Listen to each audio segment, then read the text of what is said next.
Good morning, everyone. Welcome to the September 13th, 2022 meeting of the Charter Authorizing Panel. The meeting is now called to order. Ask that you please silence all of your electronic devices, and that if you are speaking today, that you come close to the microphone, state your name for the record, and continue to speak into the microphone for the benefit of the panel, the audience, and the viewing audience. This meeting is being live streamed and recorded, and a transcript of this meeting will be posted on the DESE website. So, good morning, panel. And our first item is on our consent agenda, and it's the minutes from our August 16th meeting. You'll have a chance to review those.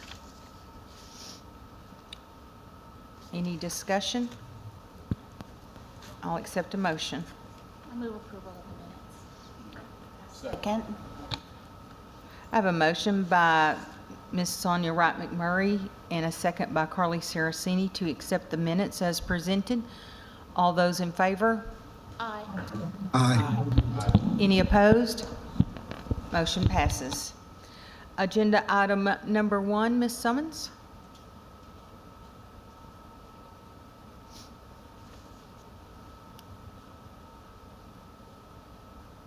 Good morning, Dory Summons, the DESE Charter Office. The Arkansas Lighthouse Academies is requesting a name change. However, Ms. Noel, the superintendent of Arkansas Lighthouse Academy, sent an email to the Charter Office dated September 12, 2022, requesting that the amendment item be removed from the agenda. Thank you. So, panel, if you'll pull that item.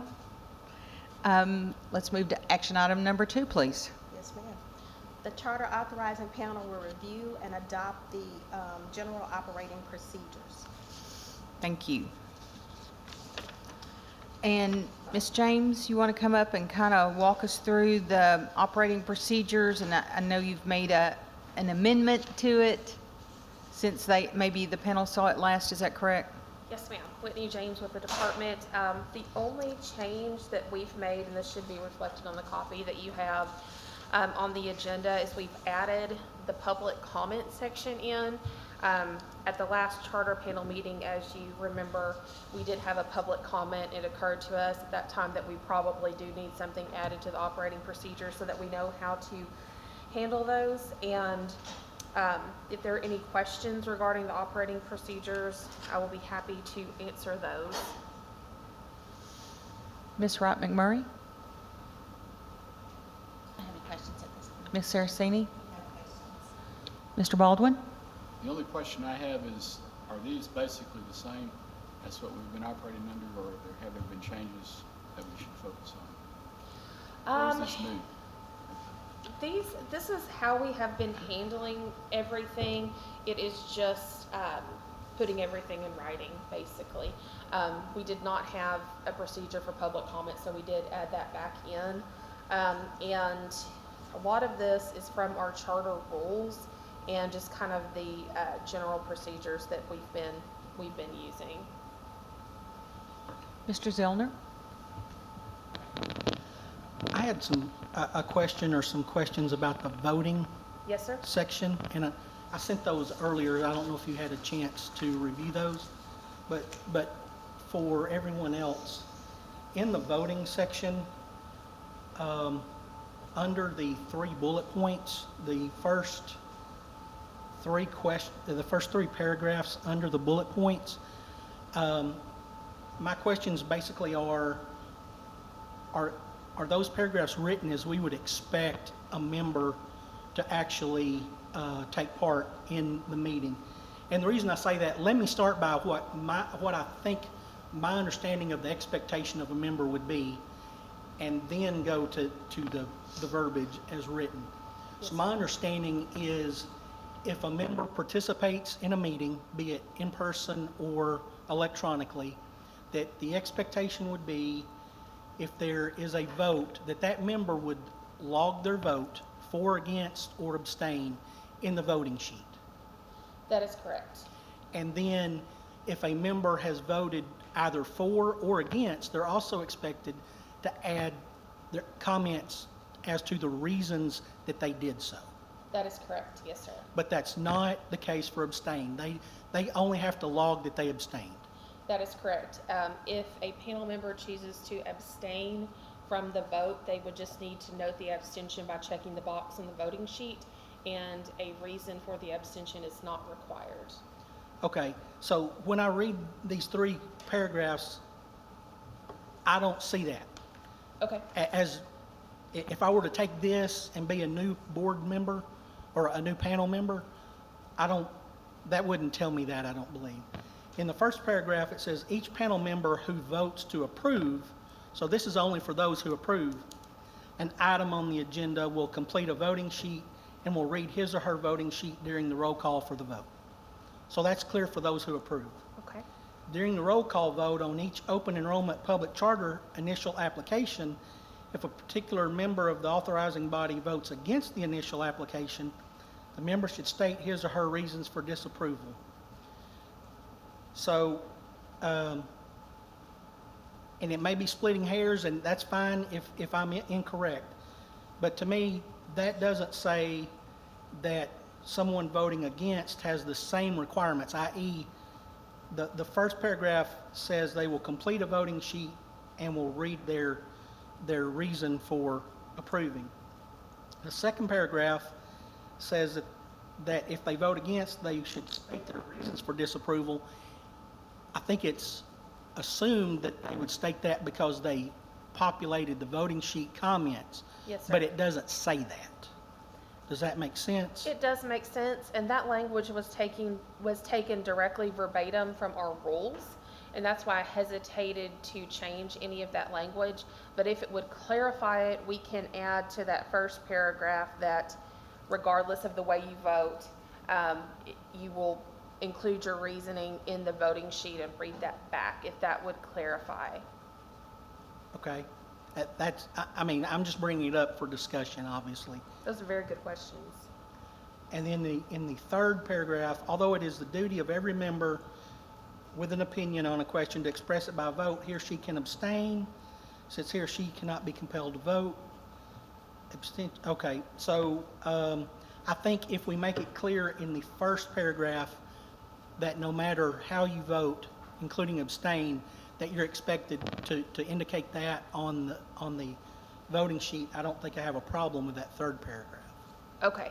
Okay, so just to clarify, we can add that if you are voting against an item or voting not to approve an item, then you would still include your reasoning in the voting sheet, and also clarify that if you're abstaining, that you do not have to fill out the voting sheet other than checking abstain.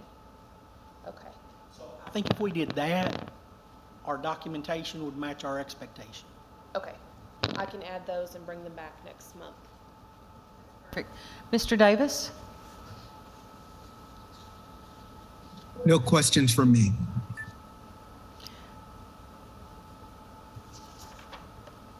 All right. Dr. Flowers? No questions from me. All right. Panel, any other discussion? And so then would we make a motion to table this until the next meeting and let you make those revisions? Would that be the proper motion? Yes, ma'am, that would be the proper motion if that's what the panel would like to do. Okay. All right, panel. Get back to my minutes. So I make a motion to table until amendments are completed by Ms. James and brought back next month. I second.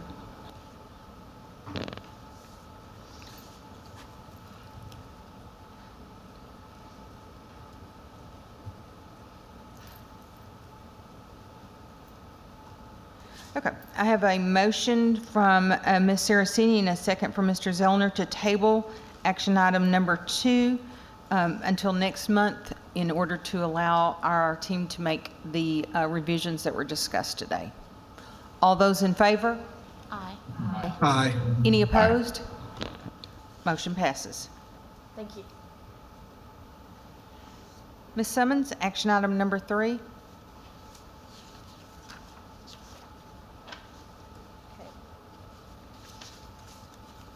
waiver cleanup due to standards for accreditation being adopted May 2nd, 2022, resulting in class size and teaching load becoming two separate standards. Okay. Ms. James, you want to come and give additional information? We live it in this office, but the rest of the world doesn't live it like we do. Whitney James with the department. So earlier this year, our standards for accreditation changed. We promulgated a not brand new set, but we made some amendments that are now finalized. And during that time, and as a result of those amendments, the standard for class size and teaching load, which was one standard before, is now two. It's separated. And so I believe that, and tell me if I'm incorrect, that this is causing, without the cleanup, this is causing some problems, and districts are flagging in the SFA system, and it's not showing that they have the correct standards now that those have been updated. So we are asking to go ahead and clean that up and give each school that has the previous standard, which is, what is it? 1A5. 1A5, give the school 1A5 and 1A6, each one that has 1A5. And also the waiver of the full set of class size and teaching load rules, just so that they're covered, and hopefully we won't have any more issues with flagging and SFA. And just to help the panel understand that class size and teaching load was together, and the reason that we separated is because we really want to understand, are school districts having issue with class size, or are they having issues with teaching load? And we couldn't do it when it was all together, or data were merged together. So this is helping us to separate the data. And by asking for this request today, this just gives the benefit to all of our charters that have this waiver of 1A5, the benefit of 1A5 and 1A6 until they come back for their renewal. And at such time, then they can come to the panel and decide, you know, what they need, or if they need both. But we would give them that until such time as their charter is up for renewal. And this is typical. When we do have rule change, law change, we do typically come in and do cleanup with charter, instead of having to bring all the charters back in and have them fill out a bunch more forms. We just wait till their renewal time comes up, because basically they've had both of these standards waived previously in their last renewal. So we're not giving them any more than they've had. We're just making sure they continue to have the same waivers that they were approved for originally. Any questions? Mr. Baldwin? When we do this, is this an authoritative act of this committee, or does it go to the state board for real the decision?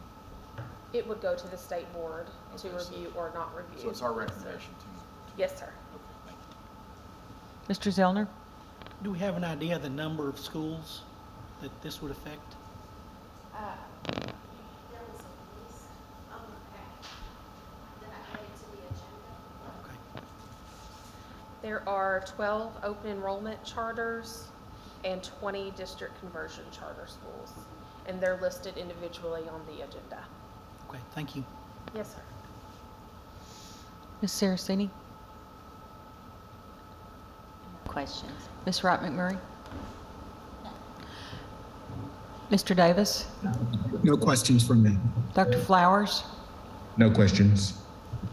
All right, hearing no additional questions, if you're ready for a motion? I move to approve the cleanup as recommended. I have a motion by Mr. Baldwin and a second by Ms. Saraceni to approve this waiver cleanup. All those in favor? Aye. Aye. Aye. Any opposed? Motion passes. All right. Thank you, Ms. James. I think that wraps up all of our agenda items. Ms. Baroni, if you would come up, and I know that we have APSRC has a training scheduled for September 27th. If you would give us a brief reminder and tell us what you'd like us to do. Sure, Luann Baroni with Arkansas Public School Resource Center. We would love for all of you to be able to participate in the training, receive an invitation to a training for charter authorizers. It's going to be held on the 22nd here. It's part of the requirement for our CSP grant that we have available to schools in the state of Arkansas, and the federal authorizers are asking us to have this in person. So if there's any way you can make that, we would certainly appreciate it. It's really good quality training done by a national organization, and I think it would be very beneficial for you. We really would appreciate it if you could all participate in that. If there's some reason you can't, please email me. My email address is in the invitation that you received, and let me know, and we'll see if we can make some arrangements for you. But thank you all for what you're doing, and hope to see you there. So it's not from 9 to 11. Yes, from 9 to 11 on the 22nd. And any questions? Our state board members have been invited as Yes, well, so state it will be board a joint members meeting and charter. of charter and state board. Great opportunity to see another team of people. Any questions? Is she saying, Repeat, Dr. Flowers. is she saying 27 or 22nd? Two. 22nd.